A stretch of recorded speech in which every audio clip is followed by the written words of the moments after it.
அப்போது இது வரைக்கும் பார்த்தீங்கன்னா அவர் ஏறக்குறைய ஒரு 47 வருஷம் அந்த அருணாச்சல் மக்களோட பணி செஞ்சு, இப்போ என் வயசே வந்து பார்த்தீங்கன்னா 44 45 தான். ஆனால் அவர் வந்து 48 வருஷம் வந்து அங்கே பணி செஞ்சு ஸோ அவர் தான் வந்து அதனுடைய முதல் ஆயராக தேர்ந்தெடுக்கப்பட்டு 2006 அவர் பட்டம் தரிச்சு அப்போ அவர் வந்து அந்த அருணாச்சலில் இருந்த அந்த தேவையை பார்த்து இது மாதிரி என்ன போலையோ இல்லை மற்ற இடங்கள்லேருந்து வர இந்த பிரதர்ஸ் அவங்களெல்லாம் வந்து எடுத்து அவங்களுக்கு ஊக்குதல் கொடுத்து ட்ரைனிங் கொடுத்து எங்களெல்லாம் வந்து நான் தியாலஜி தான் இறையில தான் எனக்கு கம்மியாக இருந்து அந்த இறையில நான் கம்ப்ளீட் பண்ணது வந்து ஷில்லாங்கில் தான் மேகாலயான்ற இடத்துல.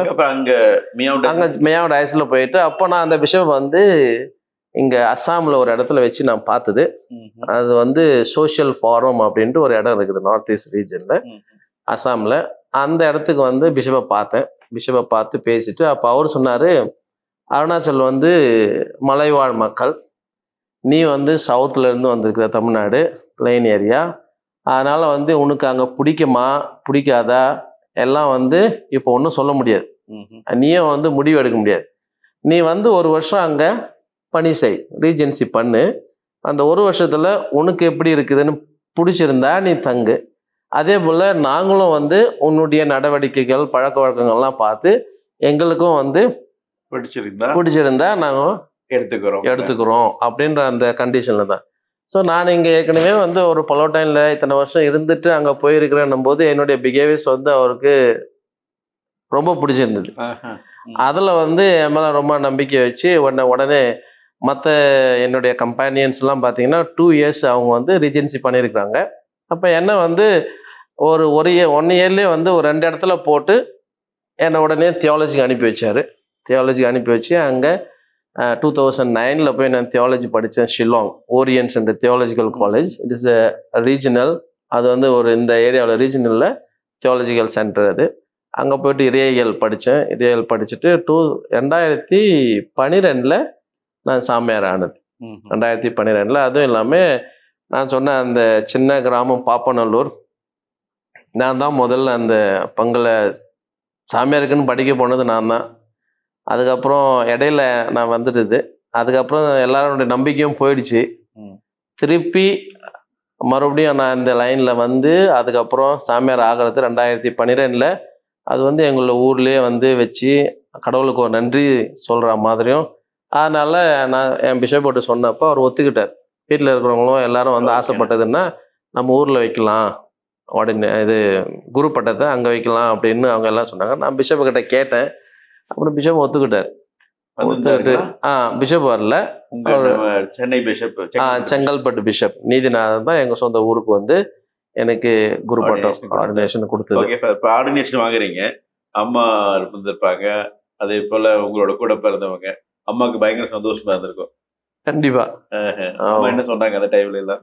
அந்த டைமில் அவங்க சொன்ன ஒரு வார்த்தை என்ன, எப்பா இது வந்து உன்னுடைய விசுவாசத்துக்கு ஒரு சோதனைப்பா, நீ வந்து கடவுளுக்காக தான் நான் வாத்து விட்டேன், ஆனால் உனக்கு சோதனை வந்துச்சு, அதையும் தாண்டி நீ போயிட்டு கடவுளுக்கு போகிறேன்னு சொன்னேன். அப்போல்லாம் எங்கள் அம்மா என்ன சொன்னாங்கன்னா, எங்கள் அண்ணன் அவங்கெல்லாம் கடவுளுக்கு ஒருவேளை என்னுடைய அந்த அந்த கொடுக்குறாங்கல்ல இந்த கிஃப்ட் அர்ப்பணம் கொடுத்தது கடவுள் என்னை வானான்னு ஒதுக்கிட்டாருன்னு நினைக்கிறேன்ப்பா, பரவாயில்ல அப்படின்னு சொல்லிட்டு எங்கள் அம்மா அவனுக்கு அந்த நேரத்தில் எனக்கு வந்து என்ன ஒரு ஆறுதல் சொன்னாங்கன்னா, சாமியாராக இருந்து பணி செய்து நல்லது தான், அது இல்லை அந்த பாக்கியம் உனக்கு இல்லை, அதனால் வந்து விட்டுடு அப்படின்னு சொல்லி அந்த அப்போ என்கரேஜ் பண்ணவங்களும் அவங்க தான்.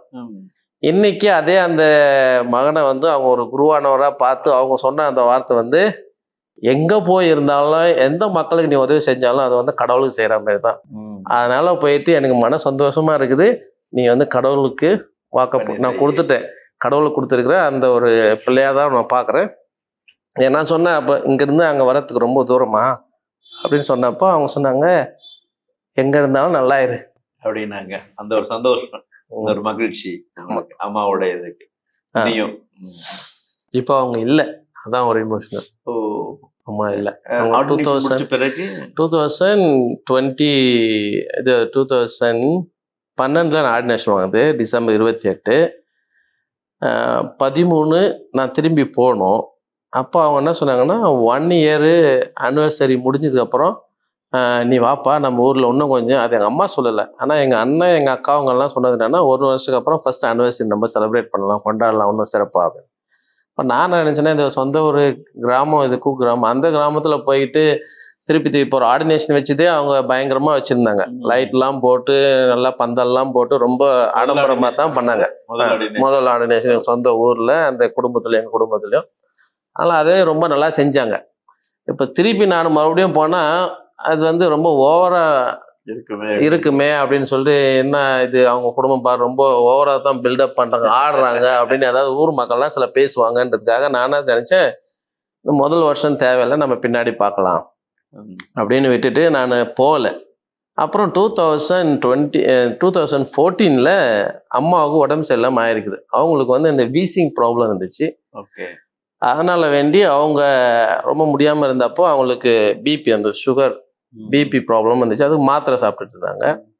அப்படி இருக்கும்போது ரொம்ப உடம்பு சரியில்லாமல் சூழ்நிலை இருந்துட்டு திடீர்னு எனக்கு கேள்விப்பட்டது அம்மா இறந்துட்டாங்க, உடனே வாங்க அப்படின்னு சொல்லிட்டு என்னுடைய கம்பேனியன் ஒருத்தன் சாமியார் இறந்துட்டு, அவன் விழுப்புரங்காரன், ஃபாதர் அமல், விழுப்புரம், அவர் லீவுக்கு போயிருந்தார். அப்போ அவர் லீவுக்கு போயிட்டு அங்கே அம்மாவை பார்த்துருப்பாரு. பார்த்த உடனே அப்போ பார்த்துட்டு அதுக்கப்புறம் இதுமாரி இறந்தது எனக்கு அவர் தான் சொன்னார், உங்கள் அம்மா இறந்துட்டாங்க அப்படின்னு ஸ்ட்ரைட்டாகவே சொன்னார். அம்மா இறந்துட்டாங்க, நீ உடனே கிளம்பி வா அப்படின்னு. ஸோ அப்போ நான் திரும்பி போயிட்டு அங்கே நான் ஊருக்கு போனது வந்து அம்மாவை அடக்கம் செய்யறதுக்கு தான் போனேன். திரும்பி சாமியார் ஆகிட்டு நான் வந்தது 2012. 2014 மே மாதம் 30 2 வருஷம் போகல. அது நானாக தான் போகல. 1 வருஷம் கழித்து போயிருக்கலாம். சரி, நம்ம ரொம்ப ஓவராக திருப்பி போனோம்னா அப்புறம் ஊரில் நம்ம சொந்த பந்தம்லாம் ரொம்ப பெருமை பாராட்டிக்குவாங்க. ஆனால் மற்றவங்களுக்கு முன்னாடி போய் நம்ம ரொம்ப ஓவராக இது பண்ணியிருக்க கூடாது அப்படின்றதுனால நான் கொஞ்சம் அப்படியே ஆற போட்டு போவோம் 2 வருஷம் கழிச்சு அப்படின்னு போனது தான். ஆனால் அதுக்குள்ளே இது மாதிரி அம்மாவோட இது வந்துச்சு. மே மாதம் அது மே மாதம் 30 அம்மா இருந்துட்டாங்க. ஸோ அது போயிட்டு அம்மாவை அடக்கம் பண்ணிவிட்டு திருப்பி வந்தது தான். அதுக்கப்புறம் வந்ததுக்கப்புறம் ஒரு 2-3 வருஷத்துக்கு அப்புறம் போகலை. அப்புறம் திரும்பி ஒரு தடவை போனேன். அதுக்கப்புறம் ரெகுலராக எங்களுக்கு வந்து 1 மந்த் எடுக்கலாம், 1 மாதம் எடுத்துக்கலாம். ஆனால் அது வந்து நான் பெரும்பாலும் எடுக்கிறதில்ல. சில சமயங்களில் நம்முடைய பொறுப்புகள் இருக்கும்போது, பெரிய பொறுப்பு இல்லை, சின்ன சின்ன பொறுப்பாக இருந்தாலும் அது வந்து நம்ம இருந்து நம்ம செய்யும்போது அதில் ஒரு சந்தோஷம் இருக்குது. அதை விட்டுட்டு நம்ம வந்து போகிறோன்னும் போது சொந்தம் பந்தம் அப்படின்னும் போது அதில் அந்த அளவுக்கு சந்தோஷம் இல்லை. அதனால் வந்து ஒரு வருஷமும் போகிறதில்லை. ஓகே சார், உண்மையாலுமே உங்களுடைய தேவ அழைத்தலை கொஞ்சம் வித்தியாசமான ஒரு இது. போய் சேர்ந்தீங்க, ஆனால் வெளியே வந்தீங்க, மறுபடியும் போய் சேர்ந்தீங்க, மறுபடியும் வெளியே வந்தீங்க, வேலை செஞ்சீங்க, அப்புறம் மறுபடியும் அந்த ஃபாதர் உங்களை கூப்பிட்டு மறுபடியும் உங்களுக்கு தேவாலயத்தில் இருக்கான்னு கேட்டு மாதிரி ஜாயின் பண்ண வச்சு, ஆனால் நீங்கள் பல்லோட்டின் சபைக்கு போனீங்க இல்லைங்களா? அங்கேதான் எல்லாம் செஞ்சீங்க. ஆனால் அதுலேருந்தும் கடவுள் உங்களை வேறு ஒரு பணிக்காக தேர்ந்தெடுத்திருக்கார். உண்மையா கால் வித் இந்த கால் அப்படிங்க, தேவாலயத்திற்குள் ஒரு அழைத்தல் அப்படின்னு சொல்லி, அழைத்திற்குள் அழைத்தல் அப்படின்னு சொல்லிட்டு அருணாச்சல பிரதேசத்துல நீங்க வேலை செய்யணும், மியாம் டைசஸ்ல வேலை செய்யணும் அப்படின்ட்டு கடவுள் உங்களை தேர்ந்தெடுத்திருக்கார். அது உண்மையாலுமே கடவுளுடைய அழைப்பை வந்து ரொம்ப ஸ்ட்ராங்கா காட்டுது. அதுதான் உங்களுடைய. அதே போல் உண்மையாக அம்மாவோடைய ஃபியூனரல் அந்த டெத்து நீங்க சொல்லும்போது எனக்கே இதா இருந்துச்சு. ஆனா என்னன்னா உண்மையா நான் என்ன நினைக்கிறேன்னா, அவ்வளவு தூரத்துல இருக்கிறீங்க, அடிக்கடி வந்து பார்க்க முடியல, ஆனா அவங்க உங்க கூடயே இருப்பாரு. எந்த செயல் செஞ்சாலும் சரி, எந்த வேலை செஞ்சாலும் சரி, பக்கத்துலயே அம்மா பார்த்துட்டு இருக்கிறாங்க அப்படிங்கிற ஒரு சந்தோஷம், அதோட மகிழ்ச்சி கண்டிப்பா உங்களுக்கு இருக்கும் இல்லைங்களா? கண்டிப்பா. நீங்க சாதனமே ஆயிட்டு அப்புறம் 2 வருஷம் கழிச்சு உங்களுடைய அப்பாயின்மெண்ட்ஸ் எங்கெங்கெல்லாம் இருந்தீங்க? முதல்ல என்னுடைய அப்பாயின்மெண்ட் வந்து நான் ஒரு துணை பங்கு சாமியாரா ஒரு தேஜு என்ற ஒரு பங்கு, அது அருணாச்சல தான். நான் எல்லாம் ஒர்க்கிங் எல்லாம் அருணாச்சல தான், ஸ்டார்டிங் எல்லாமே அங்கே தான் பண்ணியிருந்தேன். 2012 2015 வரைக்கும் ஒரு 2 வருஷத்துக்கு அங்கே அசிஸ்டண்டாக இருந்தேன். 12 15 ஒரு 3 வருஷத்துக்கு அசிஸ்டண்டாக இருந்துட்டு இருந்தேன். அப்புறம் அங்கேயே தான் ஸ்கூல் அட்மினிஸ்ட்ரேஷன் பார்த்தேன் 3rd இயரில். அங்கேருந்து ட்ரான்ஸ்ஃபர் ஆகி இன்னொரு இடத்துக்கு ஸ்கூலில் போயிட்டு ஹாஸ்டல் இன்சார்ஜாக இருந்தேன். அசிஸ்டன்ட் பாரிஸ் ப்ரீஸ்ட் தான், அங்கேயும் ஒரு துணை பங்கு சாமியாராக தான் இருந்தேன். அதை முடிச்சுட்டு அதுக்கப்புறம் தான் பிஷப் வந்து பக்கத்தில் தான் பிஷப் ஹவுஸ், அவருடைய ஆயருடைய இடம். அங்கே தான் வந்து இளம் குருக்கள் அந்த செமினரி, செமினரி மைனர் செமினரி அங்கே தான் இருக்குது. ஸோ அதுக்கு ரெக்டராக, அதுக்கு இன்சார்ஜாக என்னை பிஷப் வந்து தேர்ந்தெடுத்து அதுக்கு அப்பாயின்மெண்ட் கொடுத்தாரு. அதான் என்னுடைய 3வது அப்பாயின்மெண்ட். அங்கே ஒரு 3 வருஷம் கம்ப்ளீட் பண்ணேன். அங்கே 3 வருஷம் அதை முடிச்சுட்டு, அது 3 வருஷம் அப்பாயின்மெண்ட். அதை முடித்த உடனே தான் பிஷப் வந்து என்னை ஒரு பங்கு சாமியாராக போட்டிருந்தார். அது வந்து சென்ட் ஜான் அவனுடைய பாரிஷ். அதுக்கு அது வந்து கண்ணுபாரின்ற ஒரு இடம், கண்ணுபாரி அந்த இடம். அங்கே ஒரு 3 வருஷம் பங்கு சாமியாராக போயிட்டு நான் 2019 2022 வரைக்கும் அங்கே இருந்தேன். ஆனால் அந்த சமயம் தான் நம்ம கொரோனா சமயம். அதை நான் முதல்ல பங்கு சாமியாராக போயிட்டு அப்பாயிண்ட் பண்ணி ஒரு கொஞ்சம் மாதம், ஒரு வருஷம் நல்லா இருந்துச்சு. ஒரு 8 சின்ன சின்ன கிராமங்கள் இருக்குது அந்த பங்குக்கு ஒரு 8 கிளை பங்குக்கு 8 கிளை பங்குகள் இருக்குது. அதெல்லாம் ஒரு பங்கு வந்து ஏறக்குறைய நாங்கள் இருக்கிற இடத்துல அந்த இடத்துக்கு போகிறதுக்கு ஒரு 2 hours ஆகும் ஒரு பங்கு. அதுவும் இத்தனைக்கும் வண்டியில் தான் போவோம். அது மலையெல்லாம் மலை தான். அதில் வண்டியில் போகிறது இப்போ இந்த காலத்தில் ரோடு, அந்த காலத்தில் அதெல்லாம் எல்லாம் நடந்தே தான் போவாங்க. அப்போ அங்கெல்லாம் இப்போ தான் வந்து ரோடெலாம் போட்டுட்ருக்காங்க. அந்த காலத்தில் மிஷினரிலாம் வந்து நடந்து ஒரு மாதம் போய் சுற்றிட்டு வருவாங்க. அதை வந்து டூரிங்னு சொல்லுவாங்க, மிஷினரி டூரிங். அப்போ அது அந்த காலம். நாங்கள் எங்கள் காலத்தில் வந்து அவங்கள மாதிரிலாம் நாங்கள் கஷ்டப்படல. வண்டி இருக்கும், வண்டியில் தான் போவோம். வண்டியில் போயிட்டு இல்லை, நாங்கள் வெள்ளிக்கிழமை போவோம். வெள்ளி இருந்து நைட்டு போய் சேர்ந்துட்டு சனிக்கிழமை ஃபேமிலி விசிட், அந்த குடும்பங்களை சந்திப்போம். ஏதாவது நோயாளிங்க இருந்தாங்கன்னா அவங்களுக்காக போயிட்டு ஜெபிப்போம். அப்புறம் அவங்க கூட உட்காந்து அவங்களுடைய இந்த கிராமத்தில் என்ன சில விஷயங்கள்லாம் பங்கு சாமியார்கிட்ட அவங்க ஷேர் பண்ணுவாங்க. அதெல்லாம் மீட்டிங் மாதிரி நடக்கும். அங்கே பாரிஷ் கவுன்சில் இருக்குது. என்னதான் ஒரு இன்டீரியர் டயசிஸாக இருந்தாலும் அந்த ஏரியாவில் அங்கே ஒரு பாரிஷ் கவுன்சில். ஏன்னா அங்கே அருணாச்சல்லாம் இப்போ எடுத்துக்கிட்டிங்கன்னா அந்த விசுவாசம் வளர்ந்ததே வந்து அந்த லே பீப்புள், பொதுநிலையினுடைய காரணங்களால் தான் அங்கே அந்த விசுவாசமே வளர்ந்தது. அப்போ நான் வந்து இது எப்படி வளர்ந்துச்சு அப்படின்னா அது ஒரு பெரிய கதை. எப்படின்னா நம்ம பைபிள் ஸ்கூல்ன்ட்டு இந்த சலேஷியன் ஃபாதர்ஸ் பைபிள் ஸ்கூல்ன்ட்டு அருணாச்சல், அசாம், இந்த அசாம் பார்டரில் அவங்க அந்த பைபிள் ஸ்கூல் நடத்திட்டு இருந்தாங்க. அப்போ அவங்க வந்து இந்த அருணாச்சலில் ஸ்கூல்ஸ்லாம் வந்து சிபிஎஸ்சி ஸ்கூல், இங்கிலீஷ் மீடியம். ஆனால் நிறைய டீச்சர்ஸ் வந்து அப்பாயின்மெண்ட்லாம் பண்ணியிருக்கிறாங்க. அவங்க நேம்லாம் இருக்குது ரெஜிஸ்டரில், சிக்னேச்சர்லாம் இருக்கும். சில சமயங்களில் அந்த டீச்சர்ஸ்லாம் அங்கே போக மாட்டாங்க. ஸ்கூல் எல்லாம் சும்மா திறந்து போட்டு தான் கிடக்கும், யாரும் மக்களும் இருக்க மாட்டாங்க, பிள்ளைங்களும் எதுவும் வராதுங்க. ஆனால் இந்த ரெஜிஸ்டர்லாம் வந்து சில நேரத்தில் ஸ்கூல் நடக்கிற மாதிரி தான் காமிப்பாங்க. ஸோ அப்படி இருக்கும்போது அந்த பிள்ளைங்களுக்கு வந்து அந்த கல்வி வந்து ரொம்ப கம்மியாக இருந்துச்சு. அதனால் இந்த சலேஷியன் ஃபாதர்ஸ் வந்து ஸ்ட்ரெயிட்டாக உள்ளே போக மாட்டாங்க, போகக்கூடாது. எப்படின்னா அந்த 1978 79 பார்த்தீங்கன்னா நான் பறக்கிற வயசு. அதெல்லாம் அந்த டைமில் வந்து ஆன்டி கன்வர்ஷன் பில் இருந்துச்சு, அதை பாஸ் பண்ணியிருந்தாங்க. அந்த டைமில் வந்து எந்த மிஷினரியும் வந்து உள்ளே போகக்கூடாது. அந்த செக் கேட்டில் வந்து பார்த்தீங்கன்னா உங்களை செக் பண்ணி தான் உள்ளே அனுப்புவாங்க. நீங்கள் யார், எதுக்காக போகிறீங்க, என்ன விஷயம் அப்படின்னு. ஸோ இந்த மத போதகர்கள்லாம் வந்து அலோவ் முடியாது. ஆனால் சில சமயங்களில் பார்த்தீங்கன்னா மற்ற மதங்கள் ஒரு சிலர்லாம் வந்து அங்கே அலௌட், அது கவர்மெண்டோட அந்த பெர்மிஷன்னால அது அலௌடு. ஆனால் இந்த கிறிஸ்துவ மதம் வந்து ரொம்ப தடைப்பட்டு இருந்தது. அப்போ அந்த சமயங்களில் என்னுடைய அந்த பிஷப் நான் சொன்னேங்களே, அவர் தான் முதல் பிஷப், ஜார்ஜ் பள்ளிப்பரம்பில், ஒரு சலேஷியன். அப்போ அவர் பிரதர் டைம்ல இருந்தே வந்து எப்படி போயிருக்கிறாருன்னா ஒரு டீச்சராகவும், சில சமயங்களில் ஒரு கார்பெண்டராகவும், சில சமயங்களில் வந்து கட்டடம் கட்டுற மேஸ்திரியாகவும், அப்படி தான் அந்த ஒரு ஐடி கார்டை வச்சு தான் அவங்கெல்லாம் போயிருக்கிறாங்க.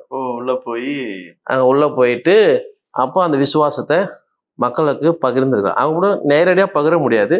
அவங்க பிள்ளைங்களை கூட்டிகிட்டு வருவாங்க, கூட்டிகிட்டு வந்து அந்த பிள்ளைங்களுக்கு சொல்லி கொடுப்பாங்க பாடம். அருணாச்சல் பிரதேஷ் கூட்டிட்டு வந்துடுவாங்க, அசாம்ல கூட்டிகிட்டு வந்து அங்கே ஒரு ஸ்கூல், பைபிள் ஸ்கூல் மாதிரி இருக்கும். அதில் வந்து பைபிள் மட்டும் கிடையாது, அங்கே வந்து செக்குலர் ஸ்டடீஸும் படிக்க வச்சு அவங்கள ஒரு ஸ்கூலில் எக்ஸாம் எழுத வச்சு கிளாஸ் 10 பாஸ் பண்ண வச்சு, அதாவது அவங்கள படிக்க வச்சு அதை படித்தவங்களையும் தொடர்ந்து அவங்க மேல் படிக்கிறதுக்கும் அவங்க உதவி செஞ்சுருந்தாங்க. அப்போ இந்த பிள்ளைங்க அங்கே வந்த உடனே அவங்களுக்கு அந்த பைபிளை பற்றியும் சொல்லும்போது அவங்களுக்கு அதில் ஒரு இன்ட்ரெஸ்ட் வந்துருச்சு.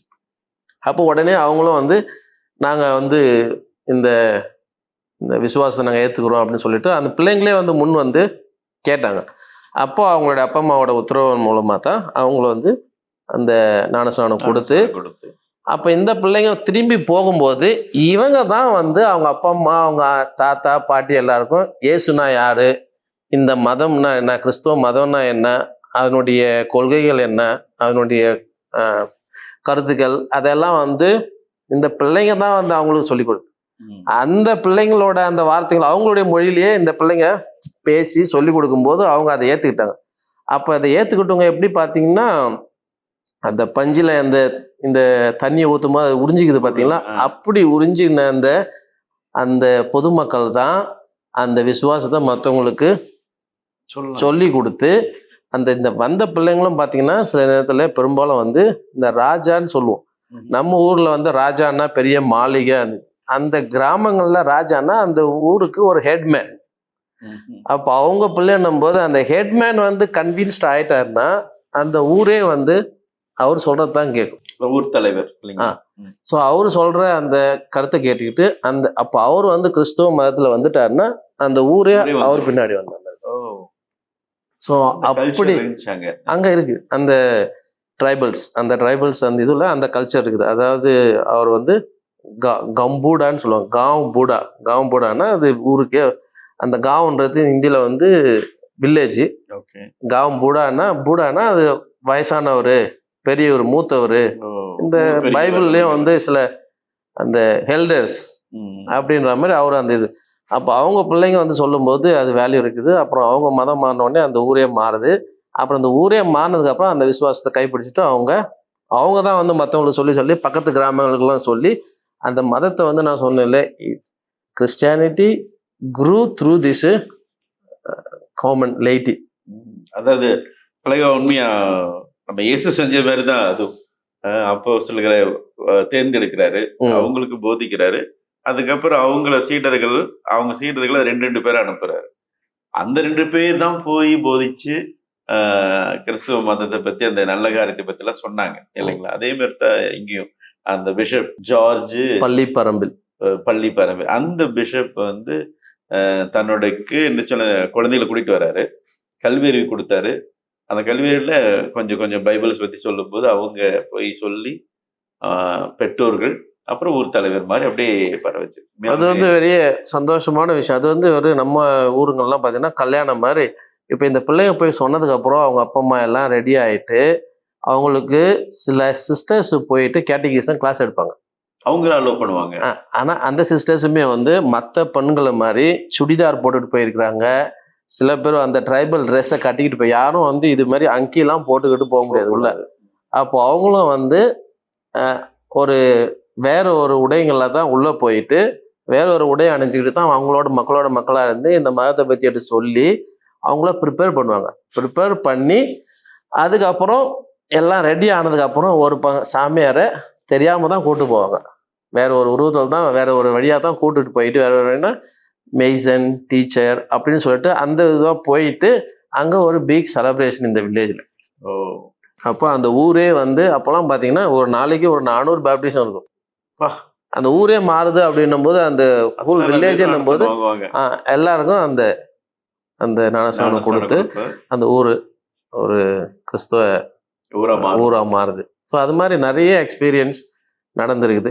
ஆனால் என்னுடைய சமயத்தில் வந்து நாங்கள்லாம் இப்போ பார்த்தீங்கன்னா முன்னாடி மாதிரி அந்த மிஷினரிஸ் மாதிரி அந்த அளவுக்கு நான் கஷ்டப்படல. என்னுடைய பிஷப்பே வந்து நான் கேட்கும்போது அவர் என்ன சொல்லுவார், அவங்க என்ன பண்ணியிருக்காங்கன்னா என்னுடைய பிஷப்பே வந்து கத்தி எடுத்து வெட்ட வந்திருக்கிறாங்க. அப்போ அவர் கூட இருந்த யாரோ ஒருத்தர் தான் பிடிச்சிருக்காரு. அது ஒரு அவர் ஃபாதர் கூட, அப்போ வந்து ஃபாதர் பிகே ஜார்ஜ் அப்படின்னு ஷார்ட்டாக அவர் சொல்லுவாங்க, பிகே ஜார்ஜ். அப்போ அவரு ரொம்ப பேரை கிறிஸ்தவ மதத்தை மாத்திட்டு இருக்காரு, இப்படி பண்ணிட்டு இருக்காருன்னு அவரே வந்து கத்தி எடுத்து வெட்ட வந்தாங்க. அப்போ அதை தடுத்து நடத்திருக்காங்க. ஸோ அந்த அளவுக்குலாம் வந்து கஷ்டப்பட்டுருக்குறாங்க. ஆனால் நாங்கள் வந்து அந்த அளவுக்கு என்னுடைய அந்த என்ன சொல்றது, என்னுடைய அந்த கம்பெனியன் டைம்ஸ் இப்போ நாங்கள்லாம் அந்த அளவுக்கு கஷ்டப்படுறது கிடையாது. இருந்தாலும் இப்போவும் அந்த இது இருக்குது. இப்போவும் அந்த ஒரு சிலர் ரொம்ப ஸ்ட்ராங்காக வந்து natural religion they follow. Dhoni போலும் இயற்கையை வழிபடுவாங்க. இயற்கைங்களை வழிபடுறவங்க இப்போ இருக்கிறாங்க. ம். அவங்களுக்கு வந்து நாங்கள் ஒரு த்ரெட் தான். ஏன்னா கிறிஸ்தவ மதத்தை பற்றி போதிக்கிறோம், அதுவும் இல்லாமல் இந்த மதத்தை பற்றி போச்சு பிள்ளைங்களாம் நல்லா எஜுகேட்லாம் பண்ணுறோம் அப்படின்னும் போது அவங்களுக்கு வந்து அவங்களுடைய அந்த வழியில் போகிறவங்க ரொம்ப கம்மி. நிறைய பேர் இங்கே மாறுறாங்க. ஸோ அதனால வந்து அந்த பிரச்சனைகள் இருக்க தான் செய்யுது. ஸோ அப்படி இருக்கும்போது இப்படி போயிட்டு இருக்குது. அந்த அளவுக்கு வந்து எந்த கஷ்டம் அவங்க பட்ட கஷ்டத்தை பார்க்கும்போது நாங்கள் வந்து ஒண்ணும் கிடையாது. நாங்கள் வந்து சரிங்க சார், நீங்க அதை சொல்லிட்டே இருந்தீங்க. என்ன சொன்னீங்கன்னா, ஒரு இடத்துக்கு போகும்போது 20 கிலோமீட்டர் இல்லைங்களா, ஒரு கிளை பங்குக்கு. ஆமாம், ஒரு கிளை இப்போ 2 மணி நேரம் போவோம். 2 மணி நேரம் தள்ளி போகணும் அந்த ஊருக்குலாம். ரொம்ப சார் அதுமாரி போயிட்டு அங்கே தங்கிட்டு அடுத்த நாள் ஞாயிற்றுக்கிழமை பூசெல்லாம் முடிச்சுட்டு சாயந்தரமாக தான் வருவோம். அது மாதிரி வந்து அது மாதிரி 8 இருக்குது. நானும் என்னுடைய அசிஸ்டண்ட் ஒருத்தர் இருக்காரு. சில இந்த கிறிஸ்மஸ் டைமில் இல்லை இந்த ஈஸ்டர் டைம்லாம் நாங்கள் வந்து ஒரு 4-5 ஃபாதர் கூப்பிடுவோம். ஓகே. ஏன்னா இந்த 8 வில்லேஜ்னும் போது 2 நான் பிரித்தேன். நான் இருந்தப்போ அங்கே 8 வில்லேஜ் இருக்குது. ஸோ 2 ஃபாதருங்க, 2 வில்லேஜுக்கு ஒரு ஃபாதரு. ஸோ இங்கே வந்து ஒரு 7 மணிக்கு பூசை தொடங்கிட்டாங்கன்னா இதை முடிச்சுட்டு அடுத்த இடத்துக்கு ஒரு 9 மணிக்கு பூசை. ஸோ இதில் ஒரு 1.5 மணி நேரம் பூசை வச்சுட்டு ஒரு 1/2 மணி நேரம் பக்கத்தில் ட்ராவல் பண்ணி போகிறதுக்கு அங்கே அவங்க வந்து 1 மணி நேரம் லேட் ஆனாலும் வெயிட் பண்ணுவாங்க. மக்களுக்கு வந்து அது பிரச்சனை இல்லை. ஈஸ்டர் அப்படி பெரிய விஷயம், பெரிய விஷயம். ஸோ அதனால வந்து அவங்க நைட்லாம் வந்து வெயிட் பண்ணுவாங்க. திருப்பலி நிறைய நாள் இல்லாத போதுதான் எப்படா ஒரு திருப்பலி கிடைக்குமே, நற்கரை உட்கொள்ளலாமேங்கிற ஒரு ஆசை வரும். அது வந்து பெரிய செலிப்ரேஷன் ஆகும். பூசை வந்து உண்மையை தாக்கத்தோட. அதாவது அவங்கெல்லாம் வந்து இப்போ நம்மெல்லாம் பார்த்தீங்கன்னா நிறைய படங்களை பார்த்துருக்குவோம். இயேசுநாதர் படங்கள் இல்லை 10 கட்டளைகள் அதுமாரி படங்களை பார்த்தா நம்மளுக்கு வந்து அந்த கிறிஸ்துவ மதம் அதை பற்றி ஒரு இதெல்லாம் வந்தது விஷுவலாக நம்ம பார்த்துருக்கோம். ஆனால் இந்த மக்கள்லாம் வந்து ட்ரைபல் மக்கள் வந்து காதால் கேட்டு அதை வந்து அவங்க உணர்ந்து அப்படியே அப்படி என்ன சொல்கிறது, பச்சை மரத்தில் அடித்த ஆணி மாதிரி அந்த விசுவாசத்தை கொடுத்த உடனே அவங்க ஏற்றுக்கிட்டாங்க. பார்த்தீங்களா, சில வயசான கிழவிங்கள்லாம் வந்து நம்ம அந்த நற்கருணையை நம்ம எவ்வளோ பயபக்தியோடு வாங்குறதோட அவங்க இன்னும் பயபக்தியோடு வாங்கி அதை சாப்பிடும் போதெல்லாம் அவங்க நினைப்பாங்க இது தான் வந்து அமிர்தம் அப்படின்னும் போது அவங்க சாப்பிட்டுட்டு அவங்க ஜபிக்கிறது இருக்குதே அது வந்து உண்மையான கடவுளே அவங்களுக்குள்ள வந்து அதை அவங்கள அர்ச்சனை செய்த மாதிரி அவங்களுக்கு ஒரு அபிஷேகம் பண்ண மாதிரி அந்த ஒரு இது அவங்க ஃபெய்த்தை பார்க்கும்போது சில சமயங்களில் நம்ம வந்து ரொம்ப கேர்லெஸ்ஸாக இருக்கிறது ஒரு மனசை குத்தும்.